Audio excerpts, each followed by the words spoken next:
Okay, welcome back to the channel.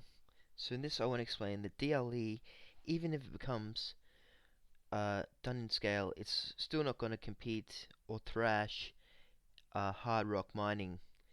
So this is standard lithium. So far they've produced 20 tons of lithium chloride that gets converted to lithium carbonate. And so they haven't done it at scale yet, but they claim that when they get it done, they'll do it for $2,500 per ton. And they've only done 20 tons so far, or thereabouts. At a pilot plant, they get to scale up. So Pilbara Minerals, their costs roughly to get to a ton. They don't actually convert it themselves. Actually, they earn 25% or something in the conversion facility. But they get spodumene out of the ground for around $200. You need about 8 tons of spodumene to make 1 ton of lithium carbonate equivalent. So all up their costs $3,000. So that's already just as good as standard lithium. And these guys are getting it out of the ground now and selling it to China in bulk amounts. So remember, these guys are already low cost as the DLE guys that haven't even proven their thing yet. And although it's probably too late to buy Pilbara Minerals, although it still could be a growth story. And also, we'll look at this interesting article. FMG slashes operating costs, expects further savings as Woodside revenues crunched. So they got the cost down to $15 a ton, which was a 47% lower than the same period last year. This is 2015, but this is explained that companies do bit by bit and they get the cost down. Like, they build a train that's more efficient, they put in a solar panel at a certain place, do certain things, save 5% here, 5% there, and as soon as you know it, they've got really low costs. So that's what Pilbara Minerals is probably doing right now. They're printing out money, and with that money, sorry, I keep going back to Pilbara Minerals, this would probably be a better one. $6 billion market cap. So with that money they're making, they're going to be putting back into the business and reducing their costs, which will further increase their lead. So DLE, even when it comes on, said to be quite cheap, though hard rock will compete with it. It's not going to be a knockout punch from DLE.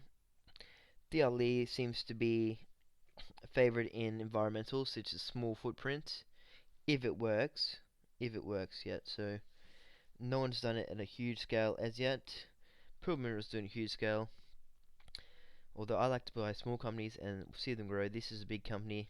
They still can multiply in value. I have to say that because people are saying, "Oh, Pilbara Minerals isn't big; it can grow bigger."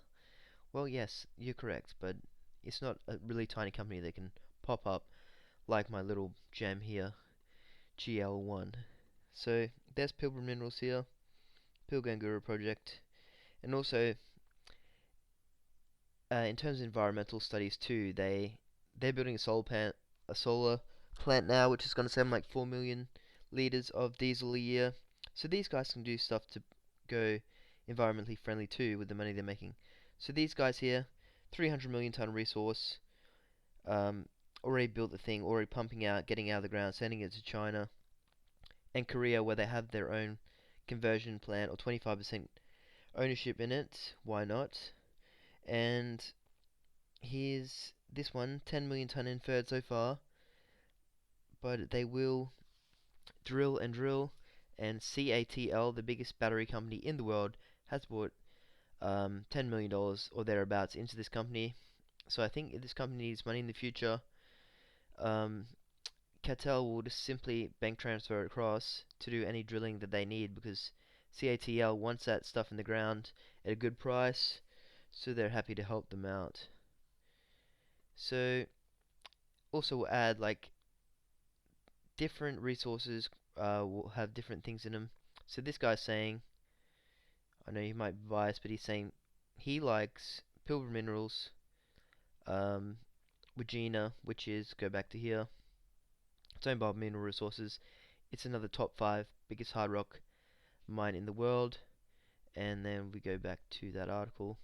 He's saying because there's mica in these guys here, that they cost a lot more to get to lithium hydroxide. So don't take it for granted, do your own research.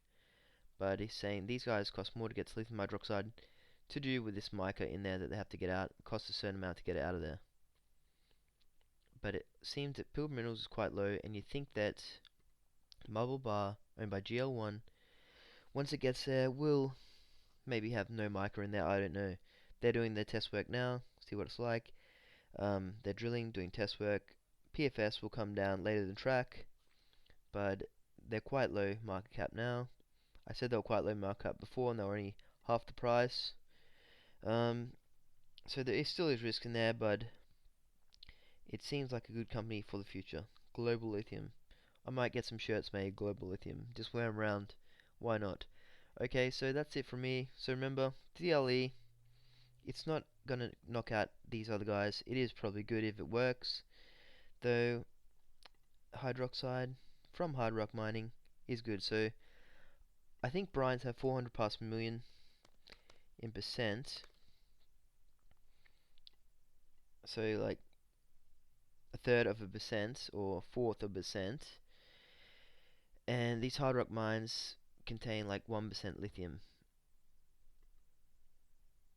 And yes, and I don't know what else to say. So that hard rock is probably a good pick for the future. They need so much lithium in the world, and these guys have it in the ground, 300 million tons of it, and they're going to be printing money for years to come, in my opinion.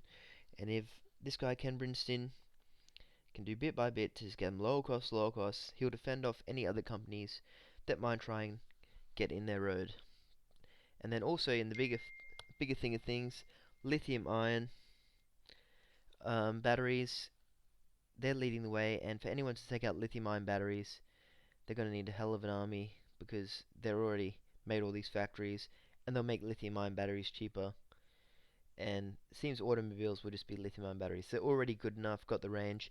Everyone just has to work together, get the supply chains cheaper, and we can all drive around with cars that get charged by the solar panels on our roofs for a fraction of the price of the petrol cars once we get that way. I don't know why I typed in YouTube there, but anyway, that's it from me, and see you in the next video.